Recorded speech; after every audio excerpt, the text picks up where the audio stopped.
Does programmer needs mathematics, and how much mathematics they need? Do they need a deep knowledge of mathematics to become a better programmer? Today we're gonna learn how much mathematics do you need and what kind of mathematics do you need to become a better programmer. Wait, do you really need that mathematics? You will see today. Stick with me. Roll that intro.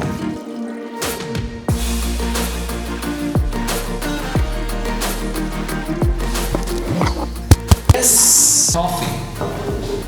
Fun. Coffee to Mr. Rahad. What are you doing? What are you reading?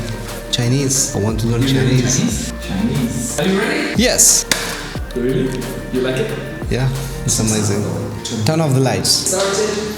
To become a programmer, you will need a basic mathematics. But to become a great programmer, you will need the high level of mathematics. It depends on the level of your programming. For example, if you want to become a game developer, video game developers, you will need more maths than the web developer. So it's all depends that on which domain you are working. Now, there are so many programmers who never been even in high school, but they are so good and they're very great programmers. And I believe they learn some mathematics by themselves. That's why they become good programmers today. Now, to be a better programmer, you must know at least basic mathematics, discrete mathematics, linear algebra, statistics, probability, and calculus, differential equations. You will need these things to do that. If you are into gaming development, you will need to know trigonometry, algebra, calculus, geometry, statistics. But nowadays, there's a programming libraries which is a boost up math, AMD, GNU, and another internal libraries for use of mathematical calculations within the programming. So to sum up all this, wait, let me drink my coffee first. It's really amazing, seriously, bro. Really? Yeah. So the bottom line is you have to learn at least basic math for the basic programming and the higher math for the higher programming. It depends on the domain that you are working on, and it depends what you want to become, and it also depends on your goal. That's it, guys. Hope you benefit from these videos, and if you benefit from this video, don't forget to smash the like button, and if you are new to the channel, don't forget to subscribe. Peace, and don't forget to drink coffee.